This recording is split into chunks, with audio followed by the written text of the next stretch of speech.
Hello,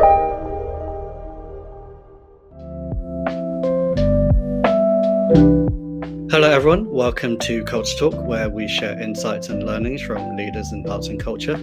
Today, we're uncovering the mysteries of AI in the cultural landscape and answering questions about whether it's a force for good, how organizations should be thinking about AI, and its parallels with the emergence of social media. To help us navigate this rapidly evolving landscape, we're joined by Jocelyn Burnham from AI for Culture. Through workshops, research, and session talks, Jocelyn helps cultural organizations develop their AI literacy and experiment with innovation through creativity and playfulness. Jocelyn has been at the forefront of examining AI's impact on the sector, recently working with organizations like Arts Council England and Tate Modern to explore ethical AI implementation. Hi, Jocelyn. Thanks for joining us today. How are you? I'm very good. Thank you so much for having me. I love discussions like this. No problem. I first remember seeing you speak at last year's AMA conference, and what struck me was your carefully balanced perspective on AI. I really wasn't sure whether you were for or against AI, which I think, frankly, is a healthy stance to take at this time in AI's journey. But before we dive into that, could you share a bit about your background and what led you to focus on AI in the cultural sector? Sure.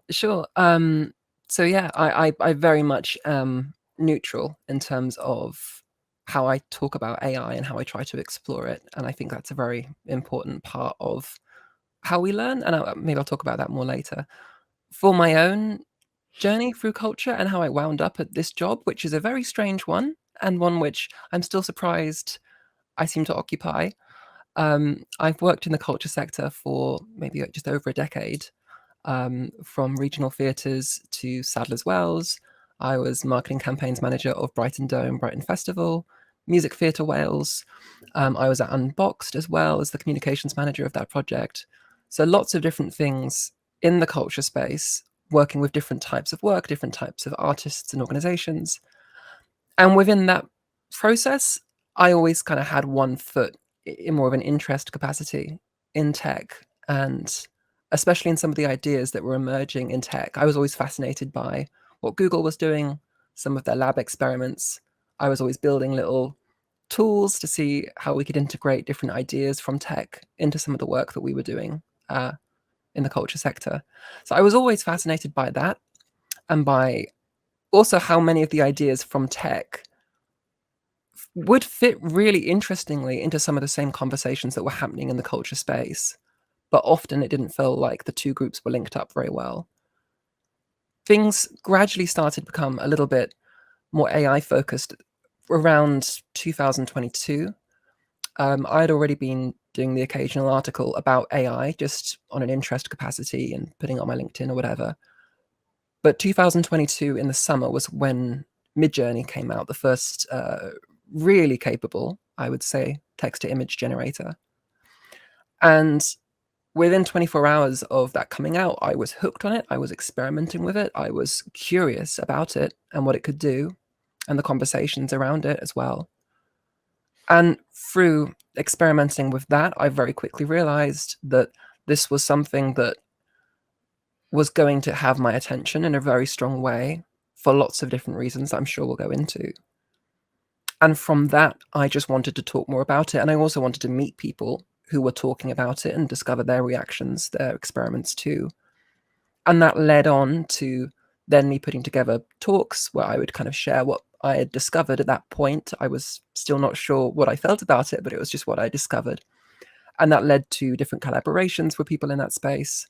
And then that eventually led to me doing more of a workshop model where I come in and I kind of just share what I've found and what other people seem to be finding, and then seeing where conversations go from that. So I've very much taken my ethos that I've grown up with in the culture sector about where I feel value sits and where I feel time is well spent, and tried my best, and I'm sure will fail and have failed many times, to see how that can kind of grow in the world that we're entering and can remain as meaningful as we can make it. So that's roughly where I've come to in this journey, and it's been a strange ride, and it's one which I'm still figuring out exactly, what the course is for where this goes. Yeah, I mean, I don't think anyone knows what the course is looking like, but certainly I think AI is the most talked about and most exciting technology development at the moment. But that, of course, comes with some concerns. I mean, I think it's hard to talk about AI without inserting your own opinions about it, and listeners will kind of get a gist of where I stand on this, because I've certainly spoken to you a lot about my concerns with AI, even though I use it on a daily basis. But whenever I have spoken about AI concerns, you've always advocated for having a seat at the table to influence things positively, which is sensible. You want to be in a position of power to influence it, but its impact will be huge. And personally, I think much of it could be negative. I mean, we already know that jobs are already being displaced, 14%, according to some studies. Regulation isn't happening fast enough. Its water usage and carbon emissions are high, and AI has already stolen unfathomable amounts of intellectual property to teach their machine learning model with zero consequences, it seems. So, just how screwed are we when it comes to AI, and are we past the point of meaningful intervention? The first thing I would say is that I'm not smart enough to give a what I would think was a confident answer on that question. But what I will say is that knowledge really is power, I do believe. I really also do think that there's very few, if any, sectors that can creatively approach problems like the culture sector can, like creative people can. The analogy of AI and the internet is sometimes used. I've used it before too. It's not perfect, but there is something there about so much of the internet is culture. So much of the internet is sharing images, video, writing. And so much of what we're seeing from AI often works with those same things. You know, culture is the DNA of what's being passed around, what's being produced.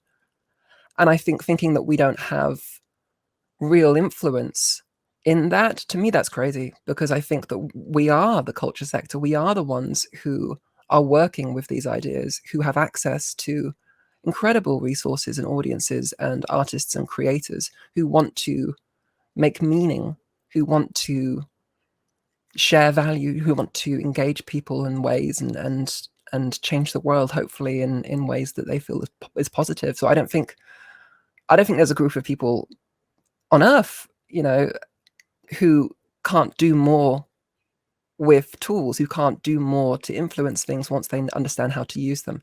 So I'm inherently hopeful that the culture sector just is incredible once it gets up to speed on something, once it becomes energized by something. Then I would never bet against it. Where I find my own, concern, and where I find a lot of the conversations I'm having is getting anyone to the point where they're working with it in a way which complements their values, where they feel empowered and they have agency to make decisions around it. I don't think we're there yet. So basically, I'm not at all hopeless. I don't think that the point of meaningful change is gone. I think that maybe, for the first few developments, we've been caught on the back foot, but I would not bet against us in the long run. And I'm actually really excited to see what happens as maybe more agency filters through into people who work with culture. Yeah, yeah. You mentioned the comparisons of AI and the internet there, which, as you mentioned, is quite a common one. And certainly the sudden influx of AI software has echoes of the dot-com boom. Um, I actually think of its impact, at least socially, more akin to the emergence of social media due to the lack of regulation, the massive increase in digital energy consumption, and the erosion of human connections. I don't think my fears are isolated, but despite those fears, everyone feels like they need to become AI literate or be left behind. So, how can we, as a sector, but also as a society, adopt AI without ruining that essential relationship between people and culture? Mm, really good question. The first thing I would say is that learning about AI is not the same as loving AI. And I think right now, often it's easy to confuse the two. I think sometimes that distinction is almost intentionally blurred by resources that are put out around AI and around the idea of AI literacy, AI adoption, AI whatever. And when you get into it, it's really a sales pitch for AI, and often quite a hard one, and one that applies a lot of pressure. So I think for me, the first thing is to have a confidence that we can have our own learning journeys, and they can be different ones, about AI, and that can be entirely independent from us advocating for it in any capacity. I always say in my own work, if you hate AI and you want to work with me to get yourself further into the conversations, to champion against it, I will support you every day of the week. And I have clients who that sometimes is the case. So I think that we can claim knowledge and we can get excited about learning about something. And that's the first step. As far as where we go with that, smarter people than me hopefully will get involved in that conversation. I think that when something new happens and you're learning about it, I think it can be tempting to assign kind of levels of influence to people who are talking about one aspect of that, and to assume that they can extrapolate what they're saying to lots of different areas. And I think being very aware of where my knowledge begins and ends is an important part of what I do. My underlying belief is that the more essentially smarter people than me get knowledgeable about this, the better off we will be. And I think a lot of those solutions will emerge as a result of that, rather than any one person or any group kind of telling the culture sector how it must respond. I don't think that's what's going to be most productive. Yeah. I love the line about interest doesn't equal advocacy, because I think a lot of people, especially arts marketers, will feel that they have to use it, but will also have, like me, have concerns about kind of its energy consumption or other kind of ethical applications of AI. So it's really Yeah. important to And, have and attention. and those are really real concerns. And there's also a real, there can be a real push and really hit at your emotions about needing to keep up, and this idea that if we don't keep up, we're doomed and whatever. And it's really unfair, I think, to a sector which, we know that the culture sector could use a lot more investment in technology anyway, even 5 years ago. I think it's really unfair to now put that psychological pressure on us, that we also now have to be experts in systems which are so new that even the creators of those systems are still discovering exactly what they can do. So I also advocate for us to kind of give ourselves a bit of a break. We're allowed to, take it a little bit easy, to figure out where we sit with some of this stuff, and to not feel rushed to have to use this stuff right away. Because quite frankly, I think using a lot of it right away often just creates very poor outcomes, and I don't think it particularly helps our cause. Yeah, especially when AI development is moving at a dizzying pace at the moment. I mean, the progression has been insane in the last couple of years. I mean, I think I wanted to explore a scenario that might have seemed far-fetched a few years ago, but just wanted to paint a picture about imagining a venue where AI handles everything from programming to pricing to production. So the AI knows exactly what audiences want, when they'll attend, what they'll pay, and even generate the creative output.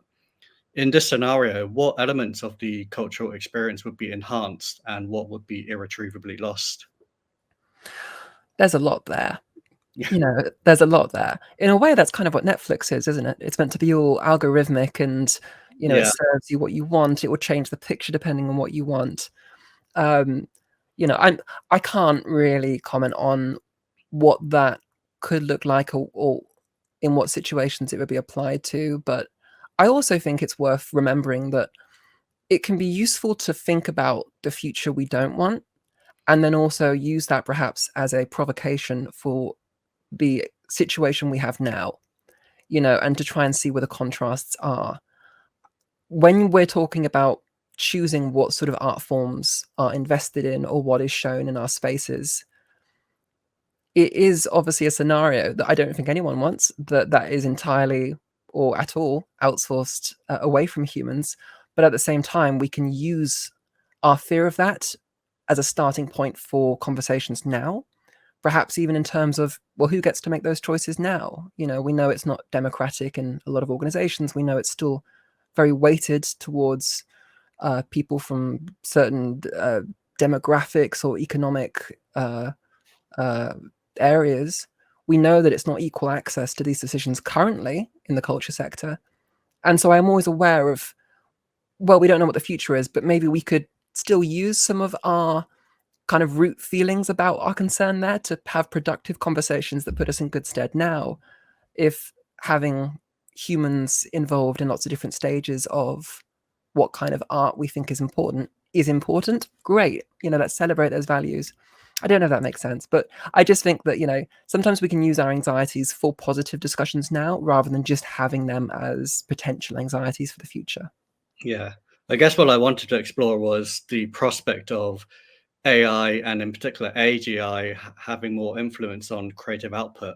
Because I think few people question the benefits of AI in commercial and operational processes, the stuff where it's processing numbers, crunching data, that kind of stuff, where it can do it better than us, and it's not necessarily something that we enjoy doing. Whereas creative output is something that we have quite a human connection with as a viewer, but also as a producer. And obviously, at the moment, I think it's quite a perhaps oversimplified explanation of the current machine learning tools are merely regurgitating what it's learned. And we often say it's not capable of original ideation. But with the emergence of AGI, there's a prospect of it being able to generate original art. And in that scenario, I wonder what impact that will have on maintaining unique artistic voices in an AGI powered landscape. I don't think it's that far off. I think there's already very strong arguments that it can produce creative works, that it can express creativity. I think we can get a little bit into the weeds there about, what is creativity and hard determinism of consciousness and all of that sort of stuff. At what stage does creativity emerge? It's one of those things where I always have to kind of rein myself in, because I want to hear more people have that conversation than my own voice, kind of thing. I think it's a fascinating one. I've certainly produced things in my experiments with music producing AIs like Udio, or some of the text to image stuff, which has, to my eyes and to my ears, and perhaps because they're both very unrefined in their own ways, struck me as very original. And there's one song that I made where I was on YouTube kind of talking about it, and I was saying, does anyone know what band this sounds like? Because I would love to listen to more of it, and I can't place it. This sounds to me like, yeah, similar to a few things, but there is an originality here that I'm hearing, at least, again, with my untrained ear. So I think that there's a comfort that we give ourselves, that humans have this exceptional ability to be creative, and that we're not there at all with machines or AI. And in a way, I actually think that can be quite dangerous, because it means we can't meaningfully respond to some of the stuff which is coming out, which is very powerful. And like you said in the introduction, could take away, and I think is taking away, some work from human artists and human creatives. All you have to do is go on Etsy and see that there's AI artwork there, which is selling. I tried that as an experiment. In fact, the very first week that Midjourney came out, the first thing I did as an experiment, after hearing people say that AI will never replace human artists, or it will always complement them. That was the kind of phrase that was being thrown around, and I wanted proof. I wanted to actually see if it was possible to do this. And I put an AI piece of artwork on Etsy. I said in the description, this is AI generated. I was curious if it would sell, and within 24 hours, I had a sale. And I left it up for a little bit longer, and I got a lot more. Gave the money to charity. But to me, that was a little moment where I thought, this stuff, whether we call it creative or not, it can affect the market. And if something affects the market, that affects the artist, right?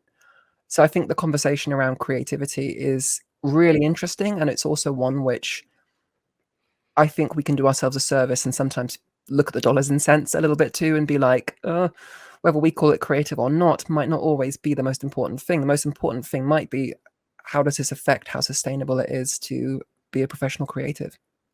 Yeah, I mean, certainly the aspect around taking away, existing jobs is certainly a concern.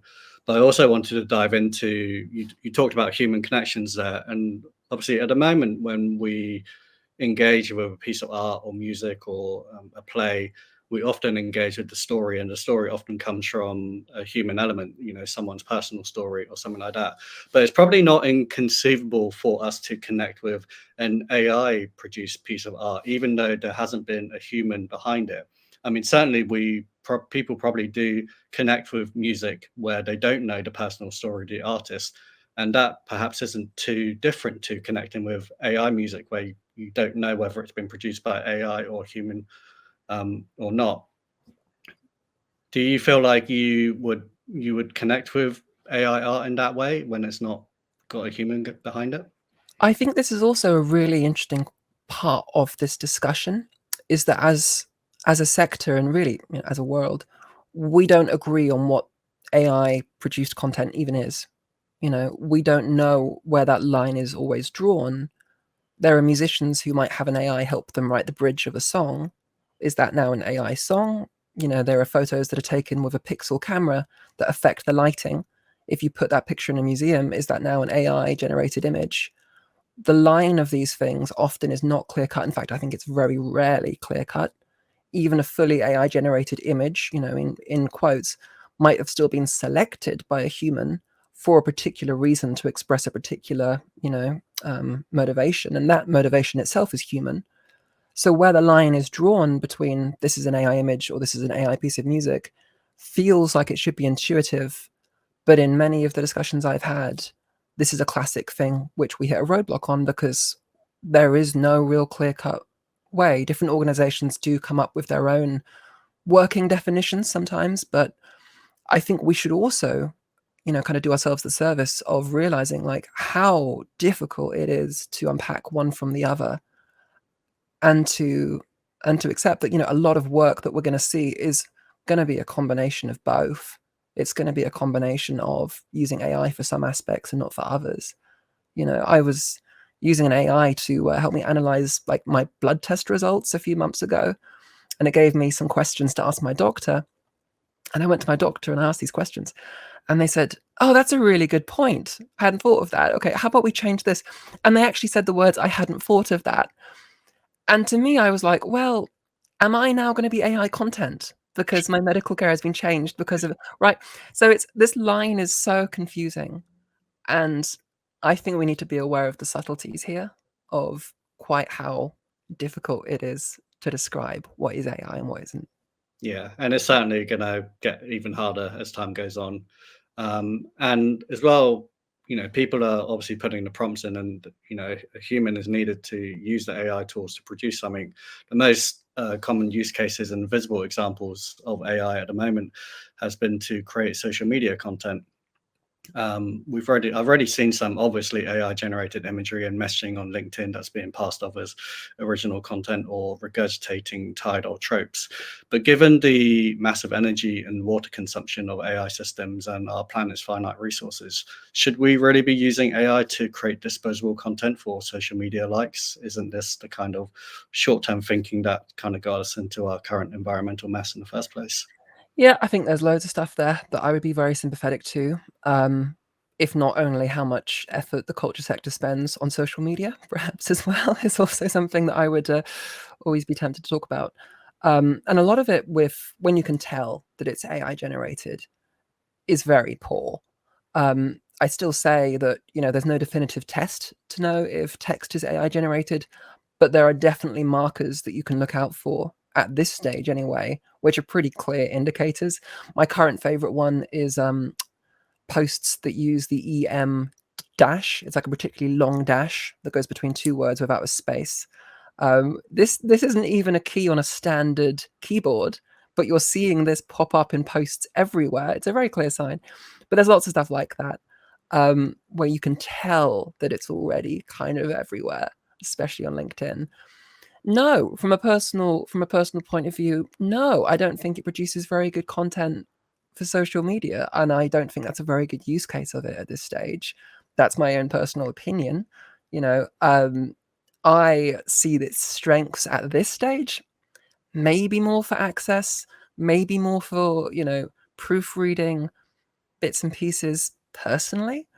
But as far as like just an average person, me, like kind of viewing this stuff, yeah, a lot of it does seem pretty tacky. And the environmental concerns, yeah, absolutely too. There are ways that gradually some of those are being mitigated, although nowhere near as fast as I think anyone would be comfortable with. Some of the stuff where you can run local source AIs on your own systems um, are getting much more efficient now, so that it is very likely that we are going towards, in the next few years, being able to run, GPT-4 level systems on relatively cheap home setups, it will get cheaper and cheaper. And most of the energy spent with AI is in training the initial model. Using it obviously requires energy, but significantly less so than the training. So if we get an open source model that's already been trained and we're using it on our own systems, that is a huge, that is a huge step towards things being more environmentally sustainable. But it is massively energy using no matter how you slice it. And I think also this is part of the reason why I would like more voices in this, to look at the benefits and to look at ways that you might be able to make a use case or not about using these tools because of how it affects the environment. Yeah, for sure. I'd like to move away from the philosophical and existential talk now. I think we can go into that for hours, possibly, because there's so many unanswered questions there. But you've worked with numerous cultural organizations on AI implementation. Was there a specific moment or project that fundamentally changed how you view AI's role in the sector? Other than that experiment that I did early on, with putting the picture on Etsy, because that really was kind of a mind-blowing moment to me. Um, no, I wouldn't say there was one individual moment. I think it just came from an appreciation of the amount of perspectives on this. I know that might sound a bit cheesy, but I think it's, without overstating, I think it's fair to say that I'm likely one of, not a huge group of people who has had more conversations with artists about AI in the last year in the UK, and probably heard more fear, anxiety, criticism, pain a lot of the time about these tools from the creative community. Every day I'm having conversations about this, I'm having phone calls about this, meetings about this. It lives in my brain rent free, that conversation. And I think probably, if nothing else, the thing that has changed for me is realizing that this is less about technical upskilling. This is less about just a bit of training.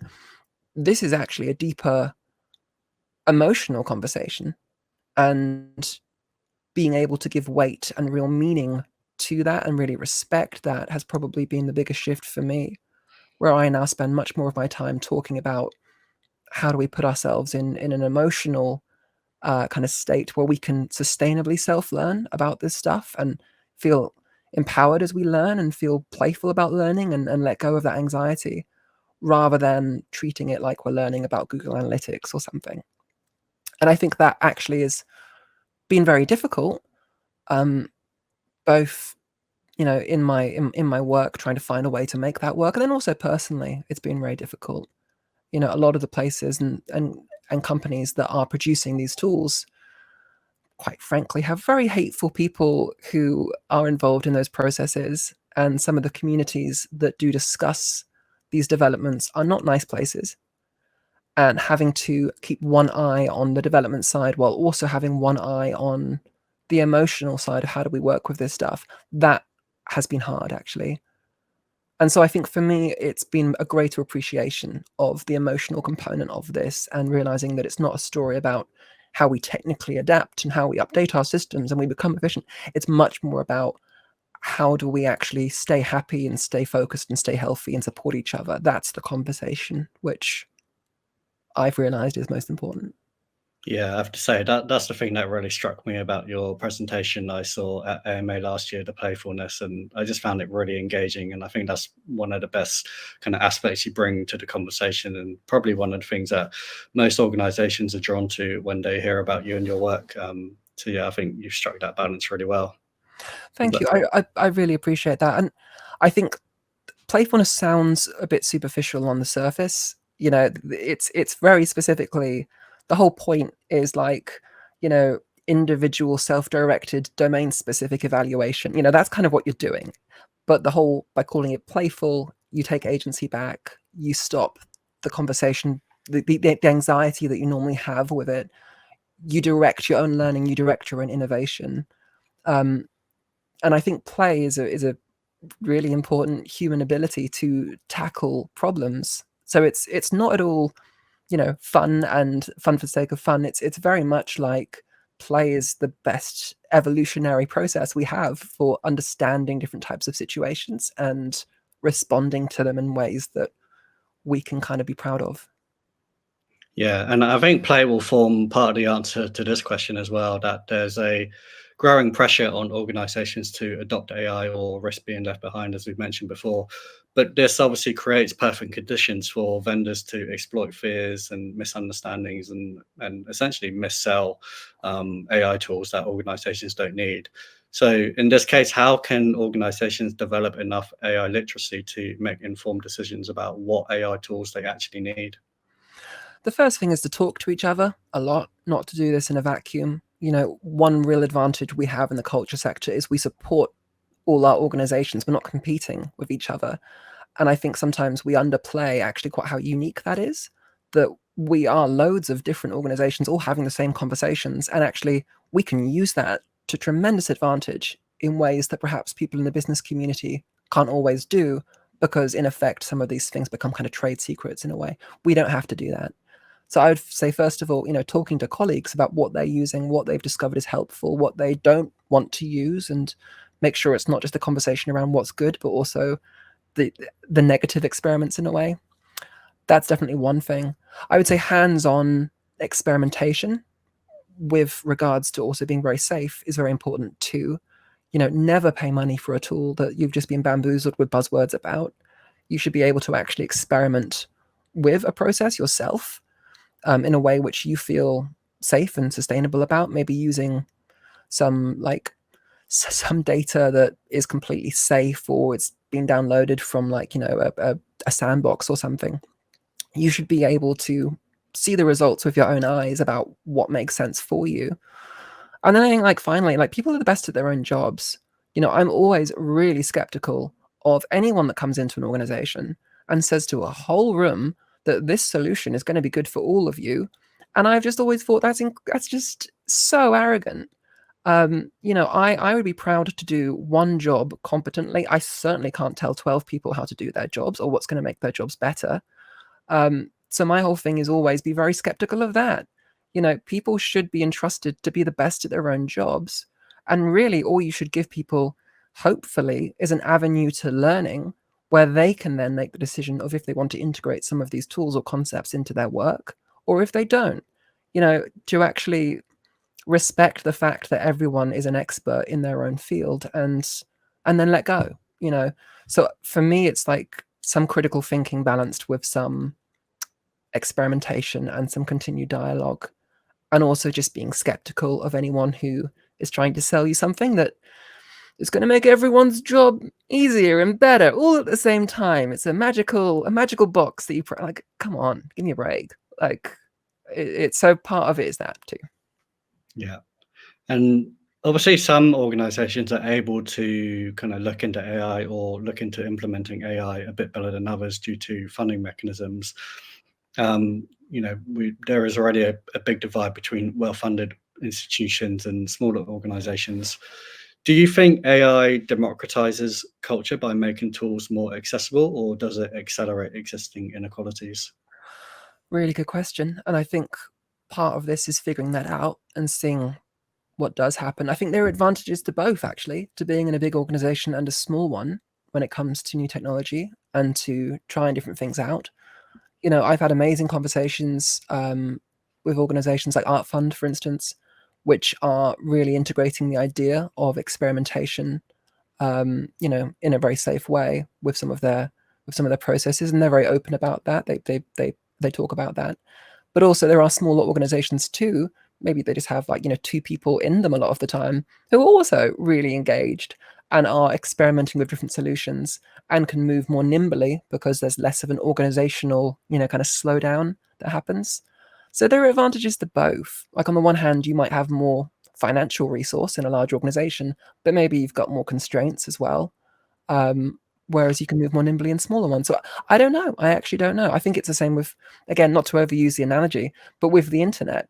We know there are some large organizations, I would never name them, that have websites that maybe, aren't necessarily cutting edge in some ways.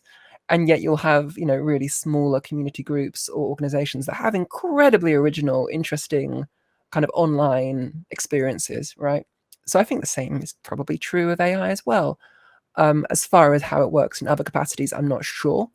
But in terms of what we make of it, I think that just depends on who you have in the organization and who's allowed to use it to experiment with.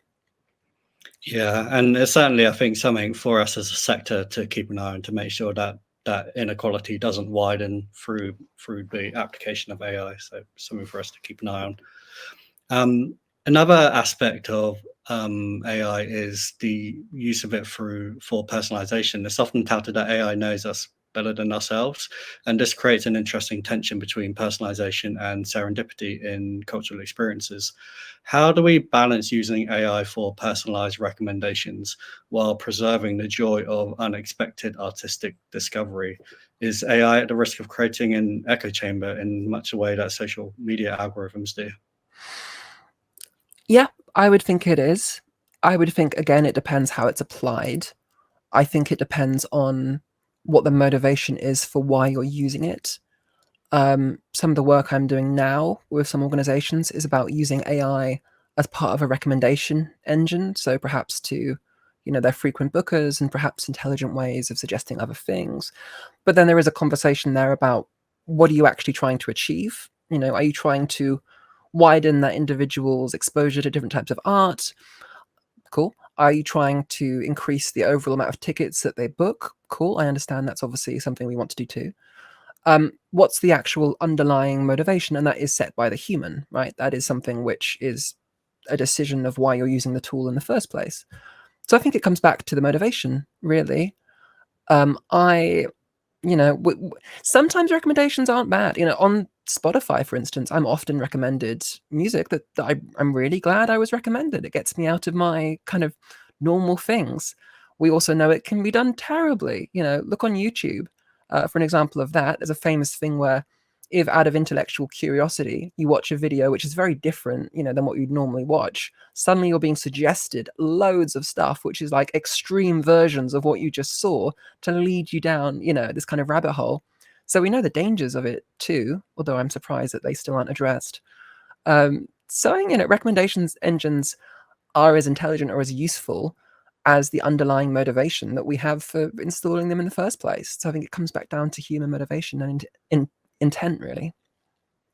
Yeah, and another aspect of AI application that I'm interested in is in the use of it for developing funding models, because there's a big conversation in the sector around finding new funding models to make our sector more sustainable. What opportunities do you see beyond basic automation and cost cutting for the use of AI for developing funding models? I think that's a really interesting question. For one thing, this is one where definitely smarter people than me, I would prefer to hear what they say, because all I'm going to do is just sort of, what comes up to me as one human. So I can say it. Uh, I would always go a little bit. I don't know if this sounds, but I think it's human happiness ultimately is like the best model, where you're having workers who are more engaged, who are sleeping better, who are working better with their colleagues, who are producing work that they feel more proud of. That to me is the ultimate in funding model, because it means that your workplace is just happier and has a higher cohesion. And I think often when we talk about AI, there's this jump to assuming that we're talking about efficiency, and like, don't get me wrong, efficiency is fine, but I don't think a lot of people work in the culture sector because they're fascinated by efficiency. It's like that Alan Watts line, you don't work the piano, you play the piano. Like the point of culture isn't to do things as efficiently as possible. Fair enough, when you're working with these large organizations, you want to be somewhat efficient, but even so, I think a lot of people in this space, I would say really everyone, is here because they want to produce good quality work and perhaps work with people who they really like working with. I think that's a reason a lot of people get careers in the sector, is because they love working with the types of people who they work with in the sector. You have good conversations, you have great friendships, you go to events with people, you have, this real community. So I think we need to kind of remember that a little bit. That would be my super subjective, like, bounce back to that I would always say, the best model for the arts is or the culture sector is one that makes us happiest to work here. Because if it's not about being happy, then what on earth are we here for? We could all just go and get jobs in, something else and try and get as much money as we can and then retire. Like, we're here because we want to do the work. So hopefully an emphasis on, kind of good quality work and then good quality life alongside it too. Yeah, really, really good point on that. I'd like to end with more practical guidance. We won't go into too much detail about how organizations should adopt AI in their current operations, because I think listeners should visit AI for Culture to learn more about that. But to put them on the right steps and start on the right foot, how should organizations be thinking about AI as a tool to drive structural change and promote audience engagement? Again, really good question. I'm obviously biased. I do, AI training workshop sessions, but you don't need that. Obviously, I'm very happy to help. But I think a lot of the time it's just putting aside space to, first of all, have conversations in your team about who is already perhaps using AI. A very classic thing that I have now, I might do a talk and people will come up to me. And one of the first things that most people say is, I'm using AI already in my job, but I'm worried I'm going to get told off if I tell people that I am, right? So I think our organizations, obviously, we have a problem with we're not really having these big, vulnerable, let's put stuff on the table, let's admit what's going on kind of conversations. So I think that is a starting point. I think for anything, honesty and transparency with your team is only going to be a good thing. Beyond that, it depends what you want to do. Some organizations, again, aren't fun because they're very happy talking about this. Have like an AI working group that will often come together, share kind of thoughts, ideas around what they've been either exploring, maybe things they're worried about. It's also an opportunity to discuss the bias that they might have found in some of the results that they've been doing. Basically, it's just an opportunity to share and see what comes out of that. And I think because that will be different for each organization, that's also pretty good because it's not like a one size fits all. It's that will take a different shape depending on what the organization is and depending on what kind of things people want to talk about there. And then within that, I obviously advocate hands-on experimentation as long as you do it in a safe way and you're not, uploading all your audience data to some random website or whatever.